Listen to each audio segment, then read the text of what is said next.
சொல்லுங்கள். வணக்கம். ரோஸ் ராதிகா என்ற சேனல் ஆரம்பிச்சிருக்கோம். எல்லோரும் சப்ஸ்கிரைப் பண்ணுங்கள், வெல்கம் பண்ணுங்கள். இப்பொழுது சமையல் ஆரம்பிக்க போகிறேன், பாருங்கள். வெண்டைக்காய் மண்டி. வெண்டைக்காயை முதலில் வதக்கி எடுத்துக்கொள்ளவும். வெண்டைக்காயை சின்ன சின்னதாக கட் பண்ணிவிட்டு வதக்கி எடுத்து வைத்துக்கொள்ளவும். புளியை ஊற வைத்துக்கொள்ளவும். மாங்காயை சின்ன சின்னதாக கட் பண்ணிக்கொள்ளவும். தக்காளியை சின்ன சின்னதாக கட் பண்ணிக்கொள்ளவும். கடாயை அடுப்பில் போட்டு வெந்தயம் போட்டு தாளிக்கவும். வெங்காயம் தாளிக்கவும். பச்சை மிளகாய் தாளிக்கவும், வதக்கவும். நெக்ஸ்ட் தக்காளியை வதக்கவும். வெங்காயம் நல்லா வதங்கின பிறகு தக்காளியை போட்டு நல்லா வதக்கணும். இந்த அளவுக்கு நம்ம வாசம் வர அளவுக்கு வெங்காயத்தை வதக்கணும்னா அந்த வெண்டைக்காய் மண்டி நல்லா ருசியாக இருக்கும். அதுக்கப்புறம் வெண்டைக்காயை நல்லா வதக்கணும். நல்லா வதக்கிண்டே வந்துட்டே இருக்கணும். இந்த வெண்டைக்காய் மண்டி ரொம்ப உரப்பு புளிப்பாக நல்லா நாக்குக்கு நல்லா சுவையாக நல்லா இருக்கும். நல்லா சாப்பிட்லாம். சின்ன பிள்ளையிலேருந்து பெரியவங்க வரைக்கும் இதை சாப்பிடுவாங்க. வெண்டைக்காய் சாப்பிட்டா அறிவு வளரும். நல்ல சுகர் பேஷண்ட்டுங்களுக்கெல்லாம் நல்லது இந்த காய்கறி. முதல் இந்த சேனலை நான் ஓப்பன் பண்ணியிருக்கேன். எல்லோரும் பார்த்துக்கிட்டு லைக் பண்ணவும். நெக்ஸ்ட்டு நான் தையல் குறிப்புகள் எல்லாவற்றையும் போடுவதற்காக ரெடி பண்ணி இருக்கிறேன். நெக்ஸ்ட்டு தேங்காய் கொஞ்சம் அரைத்து வைத்துக்கொள்ளவும். பெருஞ்சீரகம் போடுறோம். கட் பண்ணி போட்டுக்கொள்ளியா? பெருஞ்சீரகம் இதில் போட்டிங்களாக்கா?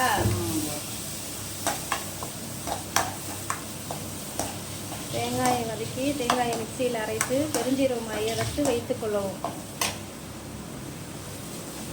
உப்பு இப்போ சொல்லுங்க. தேவையான அளவுக்கு தேங்காய் போட்டுக்கொள்ளவும். ஒரு 100 வெண்டைக்காய்க்கு ஒரு 4-5 பல் தேங்காய் போதும். அதேமாதிரி ஒரு 50 கிராம் புளி போதும். ஒரு 2 பீஸ் மாங்காய் போதும். ஒரு 2 ஸ்பூன் மிளகாய்த்தூள் போதும். உப்பு சிறிதளவு. உப்பு இல்லை. இப்பொழுது சிறிது உப்பு போடவும். சிறிது உப்பு போட்டு நன்றாக வதக்கவும். நன்றாக வதக்கிவிட்டே இருக்க வேண்டும். இந்த வெண்டைக்காய் மண்டி நல்ல ருசியாக இருக்கும். சாப்பிட அற்புதமாக இருக்கும். நல்ல ருசியாக இருக்கும். சாப்பிடுபவர்கள் கேட்டு வாங்கி சாப்பிடுவார்கள். இதை நான் செய்து எங்கள் வீட்டு பொது நிகழ்ச்சியில் அந்த நிறைய பேர் இதை எப்படி செஞ்சேன்னு கேட்டுகிட்டே இருந்தாங்க. அதனால் நம்ம ஒரு வீடியோவாக எடுத்து அதை க்ரியேட் பண்ணி போடுவோமே, எல்லாருக்கும் இது யூஸ் ஆகட்டுமே அப்படிங்கிற ஒரு எண்ணம் எனக்குள்ளே வந்தது.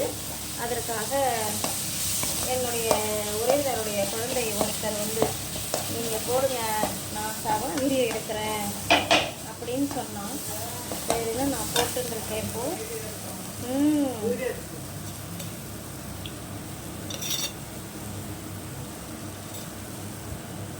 மிளகாத்தூள் 3 ஸ்பூன் போட வேண்டும். உப்பு முன்னாடியே போட்டுவிட்டேன். அதனால் மிளகாத்தூள் போட்டுவிட்டேன். இப்பொழுது புளியை நன்றாக கரைத்து அதில் ஊற்றவும்.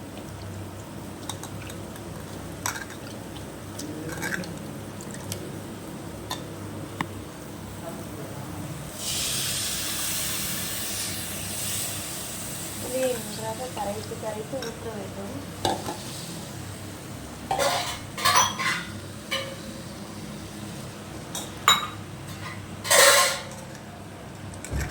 நான் செய்யும் பாணியிலே எல்லோரும் செய்து பாருங்கள். மிகவும் ருசியாக இருக்கும்.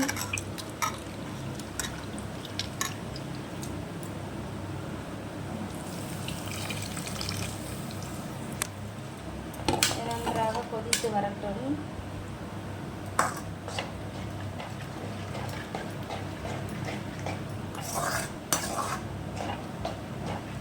வெண்டைக்காயை வதக்கி வைத்ததனால் மெதுவாக அதை போட முன்பகுதியே நம்ம மாங்காயை போட்டு விடலாம். இப்போதைக்கு மாங்காயை இப்பொழுது போட்டோம்னா நம்ம நல்லா வெந்து அந்த மாங்காய் வந்துவிடும். அதுக்காக மாங்காயை நல்லா சிறு சிறு துண்டுகளாக அரிந்து நன்றாக கழுவி அதில் போட வேண்டும். போட்டு நன்றாக கொதி வரட்டும். கொதி வந்த பிறகு நம்ம அடுத்த எண்ணெவோ அதை போடலாம். இப்போதைக்கு நன்றாக கொதிக்கட்டும். இதில் தேவைப்பட்டால் சர்க்கரை சேர்த்து கொள்ளலாம்.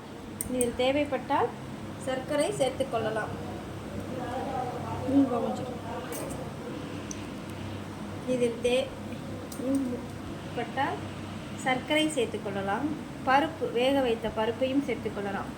உரப்பு, புளிப்பு, இனிப்பு எல்லாமே கலந்த ஒரு சுவையாக இருக்கும். இந்த தேங்காயை எப்பொழுது சேர்க்க வேண்டும் என்றால், இந்த எல்லாமே வெந்து போன பிறகு இந்த தேங்காயை சேர்க்க வேண்டும். நிறைய பேர் வேணும்னா என்றால் தேங்காயை அப்படியே போடலாம். கொஞ்சமாக உங்களுக்கு நபர் இருந்ததுன்னா தேங்காயை பால் பிழிந்து போடவும். இது நன்றாக கொதி வரட்டும். மாங்காய் நல்லா வெந்த பிறகு கொஞ்சம் அரை வேக்காட்டில் இருக்கும் பொழுது தான் நம்ம வெண்டைக்காயை சேர்க்க வேண்டும். இப்போது நம்ம உரப்பு புளிப்பெல்லாம் இருக்கா அப்படின்னு நம்ம செக் பண்ணிக்கலாம்.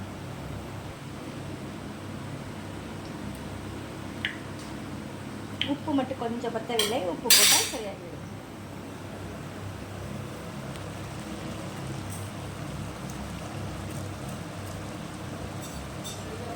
வெறும் மிளகாத்தூள் போட்டால் இன்னும் ருசியாக இருக்கும். சின்ன மிளகாய்த்தூள், சில்லி மிளகாத்தூள் அது போட்டால் இன்னும் ருசியாக இருக்கும். காரம் அதிகம் தேவைப்பட்டால் கொஞ்சம் அதிகமாக நம்ம ருசியை எடுத்துக்கொள்ளலாம். காரம் அதிகம் தேவையில்லை என்றால் நம்ம ருசியை குறைத்து கொள்ளலாம். சிகப்பு மிளகாய்த்தூளை குறைத்து கொள்ளலாம். நன்றாக கொதித்து கொண்டு இருக்கட்டும். அது கொதித்து கொண்டே இருக்கும் பொழுது என்ன பண்ணணும், இன்னும் கொஞ்சோண்டு புளி கலந்துக்கும், அரைச்சி ஊற்றிக்கும்.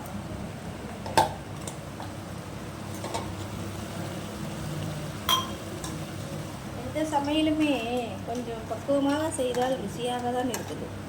ஏனோ தானோ செய்தால் அது ருசியாக இருக்க மாட்டேங்குது. கொஞ்சம் ரிஸ்க் எடுத்து இதற்காக கொஞ்சம் டைம் எடுத்து எல்லாமே நம்ம செய்யும் பொழுது கொஞ்சம் நமக்கு அது நல்ல நாக்குக்கு நல்ல அல்டிமேட் சுவையை கொடுக்கிறது.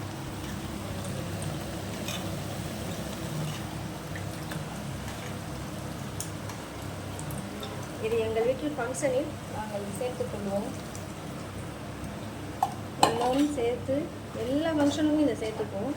வீட்டில் சுபகாரியமாக இருந்தாலும் சரி, எந்த காரியமாக இருந்தாலும் சரி, இந்த ஒரு உரப்பு, புளிப்பு, இனிப்பு இந்த சுவையை நாங்கள் சேர்த்து கொண்டு தான் வருவோம். இது இல்லாமல் நாங்கள் சாப்பாடே கிடையாது. என்ன சாப்பாடாக இருந்தாலும் சாம்பாருக்கு ஒரு வெண்டைக்காய் மண்டி அப்படின்னு இருந்ததுன்னா, அந்த மண்டி என்ற பொருள் வந்து சேலத்து பக்கம், செட்டிநாடு பக்கம் தான் சொல்லுவாங்க. அந்த மண்டின்னு அந்த ஏன் பேர் வந்தது அப்படின்னா, எல்லாமே கலந்ததுனால இதுக்கு மண்டி என்ற பெயர் வந்தது. இன்னும் வேகவில்லை மாங்காய், வேகட்டும்.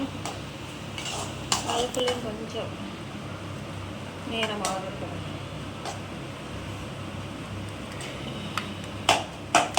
இப்போ பாதி வேக்காட்டு வெந்துட்டே இருக்கும் பொழுது வெண்டைக்காயை போடவும்.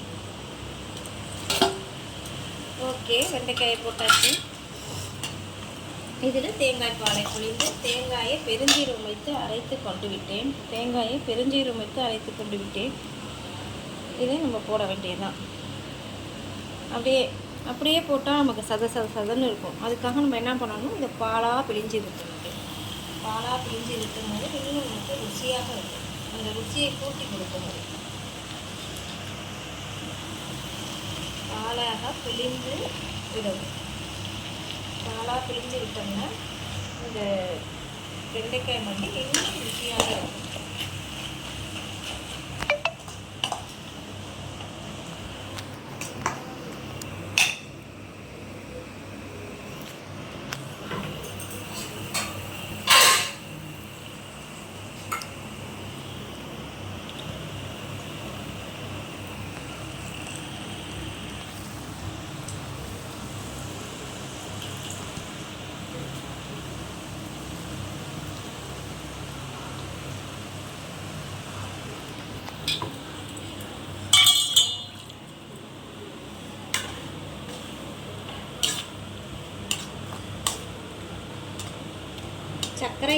சர்க்கரை கொஞ்சம் போடலாம். இதில் வந்து சர்க்கரை கொஞ்சம் இறக்கும் பொழுது கொஞ்சோண்டு சர்க்கரை தூவி இறக்கலாம். துவரம்பருப்பை வேக வைத்து போட்டும் இறக்கலாம் தேவைப்பட்டால். இல்லை, இதுவே உங்களுக்கு அல்டிமேட் சுவையாக தான் இருக்கும். No problem. இந்த நல்லா கொதித்து வந்த பிறகு நம்ம கொஞ்சமாக எண்ணெய் ஊற்றி இறக்க வேண்டியதுதான். இப்போ நம்ம தேங்காய் பால் ஊற்றணுன்னு அதோட ருசி எப்படி இருக்குது அப்படின்னு பார்க்கலாம். வைக்கலாமா?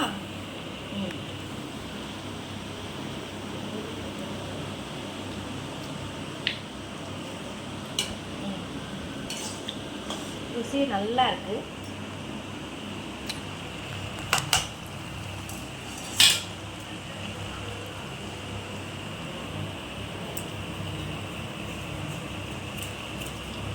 கொஞ்சம் மிளகாத்தூள் இருந்தால் நல்லாயிருக்கும். தேங்காய்பால் ஊற்றின பிறகு கொஞ்சம் உரப்பு கம்மியாகிருக்கு, அதெல்லாம் வேணாம். இது கொஞ்சம் சிம்மிலே வச்சுக்கலாம். சிம்மிலே வச்சா தான் இது நல்லாயிருக்கும். கொஞ்சம் நல்லா எண்ணெய் நல்லா பிறண்டு வந்து நல்லாயிருக்கும். இது கொஞ்சம் நேரம் மூடி வைக்கணும். மூடி வச்சிடலாம். சற்று நேரம் கொதித்து வந்த பிறகு சிம்மில் வைத்து விட்டு கொஞ்சம் நேரம் ஆகட்டும். மூடி வைத்தாச்சு. எண்ணெய் ஊற்றி இறக்க வேண்டும். அவ்வளோதான் வெண்டைக்காய் மண்டி. இந்த வீடியோவை பார்த்துவிட்டு எனக்கு லைக் செய்யுங்கள். இந்த வீடியோவை பார்த்துவிட்டு எனக்காக லைக் செய்யுங்கள், சப்ஸ்கிரைப் பண்ணுங்கள். ஓகே, நன்றி. எண்ணெய் ஊற்ற வேண்டும். கடைசியாக எண்ணெய் ஊற்றி எண்ணெய் பிரிந்து வந்த பிறகு அதை இறக்கி சாப்பிட்டால் ரொம்ப ருசியாக இருக்கும். அவ்வளோதான். அழகாக இருக்கும்.